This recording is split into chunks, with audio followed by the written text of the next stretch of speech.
오늘은 이제 키토시계를 이미 하시면서요. 키토시계를 널리 알려주시고 계신 유명하신 키슬님을 저희 채널에 모시고 이야기를 해보도록 하겠습니다. 네. 키슬님은 이미 중독과 관련해서요. 세바시에서 이제 강연도 하셨었고 그리고 알코올 중독을 건강한 키토제네식을 통해서 극복하시고 이를 계속적으로 유지하시고 계신 키토입니다. 그래서 참 영광이네요. 제가 다 영광. 아이 무슨 말씀이에요? 네. 잠깐 간략하게 소개 좀 해주시겠어요? 네, 안녕하세요. 저는 저탄고지 키토제닉 식단 5년차 키슬이라고 합니다. 이렇게 제가 너무 좋아하는 선생님 채널에 출연할 수 있어서 너무 영광으로 생각합니다. 네, 저도 영광입니다. 네. 자, 그럼 그냥 본론으로 넘어가서요. 이제 저도 많이 느낀 점인데 이제 키토시기를 하면서 이제 실수하는 그 첫 번째 문제는 키토시기가요. 뭐 야채는 무한으로 먹고 고기, 생선, 단백질도 이제 무한적으로 먹어도 된다라고 이제 착각하시는 분들이 좀 있는 것 같아요. 네. 그래서 실상 예전에 한때 유행했던 뭐 황제 다이어트는 본질적으로 다른데 네. 그 키토제닉 시기에서 이제 단백질을 좀 줄이고요. 지방을 좀 더 많이 먹는 것이잖아요. 키토 시기 식단 구성을 하시는 거를 좀 간략히 설명해 줄 수 있으실까요? 네. 키토식은 여러분들도 아시겠지만 백인 백키토라는 말이 있을 정도로 사람마다 정말 다르게 적용이 되어야 함이 저는 중요하다고 생각을 해요. 물론 키토식을 굳이 정의하자면 저탄수, 중단백, 고지방으로 이제 대체로 탄단지 비율을 10, 20, 70 정도로 맞추라고 이야기들을 많이 하는데요. 제 경우를 말씀드리자면 식단을 처음 시작했던 2016년 중반 이때는 탄단지 비율을 정말 중요하게 생각을 했었어요. 그래서 저도 이 10, 20, 70 이거를 정말 철저하게 맞추고 하루 섭취 탄수량 20g 이하로 제한하는 정말 타이트한 키토 식단을 진행을 했었는데요. 하지만 시간이 지나면 지날수록 비율보다는 그 탄단지를 무엇으로 채우느냐가 훨씬 중요하다는 거를 직접 깨닫게 됐어요. 그 무엇은 결국 가공식품이 아닌 자연식품이라는 것도 알게 됐고, 그래서 지금은 식단을 구성할 때 되도록 가공식품을 배제하고 천연식품 내에서도 혈당을 크게 올리는 식품이나 과당이 포함된 것을 배제한다는 큰 전제 안에서 자유롭게 식사를 하는 편입니다. 즉 정리해보자면 다양한 육류와 해산물을 메인으로 하고 채소를 추가해서 집에서 만들어 먹고 간은 소금, 후추, 허브류 또는 성분이 좋은 간장, 된장, 멸치 액젓 이런 것들을 사용하고 있고요. 마요네즈나 케첩, 고추장 같은 것들은 만들어서 먹습니다. 왜냐하면 시판 소스는 당분이 아무리 적다고 해도 첨가물이 진짜 많이 들어있거든요.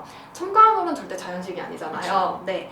그리고 키토식에서 지방이 정말 중요한데요. 육류에 포함된 것으로 충분하다고 생각하지만 만약에 더 필요하다면 천연버터, 아보카도 오일 이런 것들 요리에 사용하고 샐러드에 올리브유나 MCT 오일을 활용할 수 있습니다. 아 근데 정말 만들어서 이렇게 드신다고요? 네. 정말 힘든 일인데. 쉽진 않습니다. 그러니까 그래서 가공식품을 배제한다는 게 제가 볼 때는 초기에 가장 어려운 일인 것 같아요. 그래서 네. 이제 키토시가 처음 소개된 한 1920년대에 비해서 지금은 그래도 뭐 코코넛 오일에서 MCT 오일을 추출할 수 있게 되면서 지방을 이제 저희가 쉽게 추가할 수 있게 되고요. 그래서 이제 그런 여러 가지 방법들이 소개되니까 정말 다행이라고 생각되는데요. 네. 다른 지방에 비해서 이제 MCT 오일은 케톤 재료에서 바로 직접 넣어주고요. MCT 오일을 사용하면 뭐 저희가 이제 1925년에 제안된 케토 시기처럼 네. 지방을 칼로리의 90% 이상 막 극대한으로 섭취하고 탄수화물을 극도로 제한하지 않아도 되기 때문에 좋다라고 생각합니다. 그래서 지방을 이렇게 많이 먹어야 한다면 이제 여기 보시는 이제 부모님들 같은 이제 1차적인 거부감도 있을 것이고 지방을 얼마나 그리고 어떻게 먹어야 되는지 많이 어려워하시는데 키슬님의 지방을 사용하시는 노하우가 있을까요? 네, 제가 그래서 초반에 백인 백키토라는 유명한 표현을 말씀드린 이유이기도 한데요. 이 부분은 식이요법을 하는 아이의 지방 대사가 원활하게 잘 이루어지고 있는 상태인가, 그리고 소화 기능이 지금 또 어떤 상태인가에 따라서 달라지는 문제라고 생각을 해요. 지방 대사가 어려운데 강박적으로 지방량을 높이는 것은 각종 소화기 문제를 야기할 수 있고요. 그리고 실제로 성인들의 경우에도 지방 대사가 원활하지 않은 분들은 과도하게 지방을 먹어서 결국 설사, 구토, 심장 두근거림 이런 문제들을 많이 호소하시기도 해요. 특히 이 식단을 하시는 분들이 방타 커피를 꼭 필수 아이템으로 오해를 해서 꼭 MCT 오일이나 코코넛 오일을 먹어야 하는 건가요? 꼭 커피 먹어야 돼요? 이런 질문을 정말 많이 하시는데 절대 그렇지 않습니다. 더구나 코코넛 오일 같은 경우에는 알러지 이슈도 분명히 있고요. 제 경우에도 코코넛 오일이 전혀 맞지 않아서 MCT 오일을 활용하긴 하는데 지방 대사가 잘 되지 않았던 초반에는 진짜 조금만 먹어도 설사를 해서 한 티스푼 정도로 시작을 했었고요. 지금은 하루 15ml 정도 섭취를 할 수 있게 됐어요. 키토식은 70%를 지방으로 채워야 되니까 뭐 내 아이도 120g 정도는 먹어야겠지 막 이런 식으로 식사 규칙을 세우시는 것보다는 아이의 컨디션 또 아이가 어떻게 좋아지는지 이런 상황에 맞게 천천히 조금씩 늘려가면서 적정한 양을 찾아가는 것이 저는 바람직하다고 생각을 합니다. 그럼 120g을 안 지켜도 되는 거군요. 네, 그렇죠. 네, 저도 전적으로 동의합니다. 그래서 일반적으로 이제 위장관 기능이 좋지 않은 상태에서요, 너무 많은 지방을 처음에 이제 섭취하게 되면 소화가 잘 안 되고 위장관 장애를 일으킬 수 있으니까 지방 소화를 돕는 소화제를 뭐 이용해 보시는 것들도 좋을 수 있을 것 같습니다. 그래서 저탄수화물, 저단백질을 시작해서 탄수화물을 제한을 하고요. 그리고 이제 에너지가 부족하지 않도록 이에 맞게 이제 지방을 늘려주는 것이 뭐 기수님 말대로 이제 키 포인트라고 생각이 돼요. 네. 그 MCT 오일이랑 코코넛 오일을 통한 키토제닉 다이어트는 전통적인 키토제닉 다이어트와는 다르게 탄수화물과 단백질을 아주 엄격하게 제한하지 않아도 됩니다. 어떻게 보면 한식이 주식인 우리한테는 탄수화물의 양을 조금 더 늘려서 먹을 수 있으니까 좀 더 유연하게 할 수 있는 저탄수화물, 저단백질, 고지방의 저탄고지 다이어트인 거죠. 맞습니다. 그래서 키톤 시기에서 MCT나 코코넛 오일을 사용하는 것은 탄수화물을 먹어서 분비되는 인슐린이 원래는 키톤 생성 방해를 하지만 이와는 상관없이 이제 키톤을 넣어줄 수 있기 때문이라고 생각되는데요. 키톤은 지방을 운반하는 이제 운반체 없이도 바로 세포 내에서 이제 에너지 공장인 미토콘드리아로 들어가서 에너지를 생성할 수 있기 때문입니다. 아무튼 키톤을 이제 청정 에너지원을 하는 이유가 여기 있을 것이라고 이제 생각됩니다.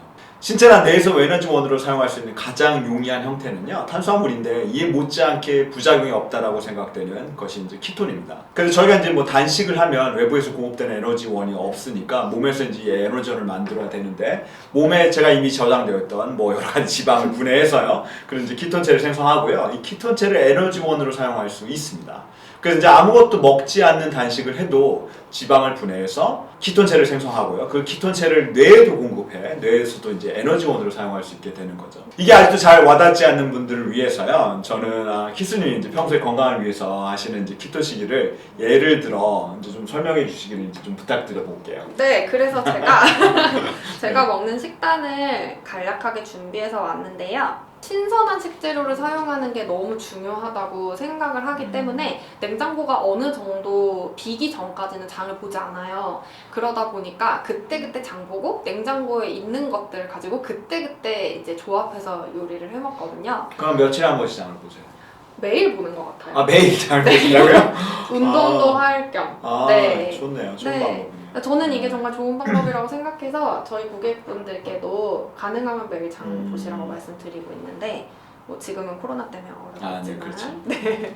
제 식단을 예시를 간략하게 들어드리면 보통 아침에는 방탄커피를 마시고요. 지금 3일차에 보면 키토 파운드 케이크 한 조각 이렇게 들어있고 또 1일차 간식에도 키토 파운드 케이크가 살짝 들어가 있는데 참고로 저는 키토 베이커리를 별로 추천하지는 않습니다. 왜냐면 기존에 판매하고 있는 이 키토 베이킹 같은 경우에는 감미료도 너무 많이 들어있고 그런데 이 지금 들어가 있는 이 경우에는 집에서 직접 만들어 먹는 거기 때문에 최상의 재료들을 가지고 이제 무엇이 들어가는지 제가 정확하게 알 수 있는 상황에서 그렇죠. 컨트롤해서 먹을 수 있는 건데요. 디저트에 대한 갈망이나 뭔가 단 음식에 대한 중독이 있으신 분들한테는 절대 드시지 말라고 얘기하고 있고 특히나 다이어트가 목적인 성인분들은 절대로 드시면 안 된다고 말씀을 드리고 있는데 어쩔 수 없이 간식을 주어야 되는 아이들의 경우에는 밖에 있는 음식 사 먹느니 이렇게 엄마가 직접 만들어주는 건강에 좋은 이런 키토 베이킹을 먹는 게 좋을 거라고 생각해서 그대로 표에 넣었고요.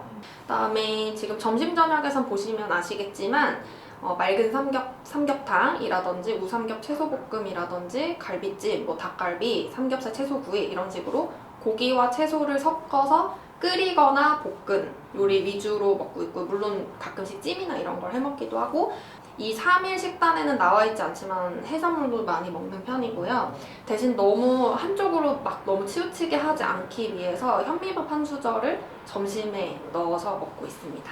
여기 특이한 삼겹탕은 네. 삼겹살을 넣는 탕인가요? 네, 삼겹살 이거 되게 맛있어요. 아, 되게. 그래요? 아. 그 삼겹살을 먹기 좋은 크기로 썰고 채소도 다 먹기 좋은 크기로 좀 단단한 채소 있잖아요. 양배추, 네네네네. 당근 이런 친구들 같이 넣어서 어. 바글바글 끓여서 맨 마지막에 새우젓이나 멸치 액젓 조금 가미해서 먹는 건데 진짜 맛있고 에너지가 막 뿜뿜하는. 그러겠네요. 네. 요리하기도 좀 쉬운 것 같고 네, 맞아요. 삼겹살을 보통 냄새 나는 것 때문에 집에서 안 드시려고 하시는 부모님들 많이 있거든요. 네. 그래서 이제 삼겹살은 우리 나가서 먹는 거야 라고 이제 얘기하시는데 맞아요. 네, 국을 이렇게 삼겹살로 이용해서 네, 드시면 좋겠네요. 네, 진짜 좋고 맛있습니다.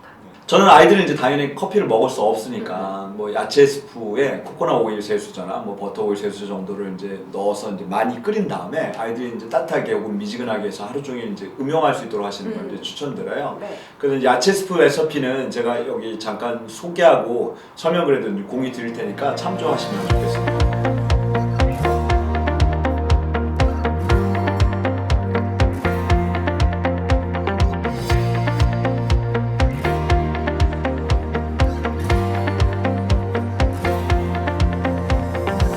자, 케토식으로 인한 부작용에 대해서도 많이 궁금해하실 것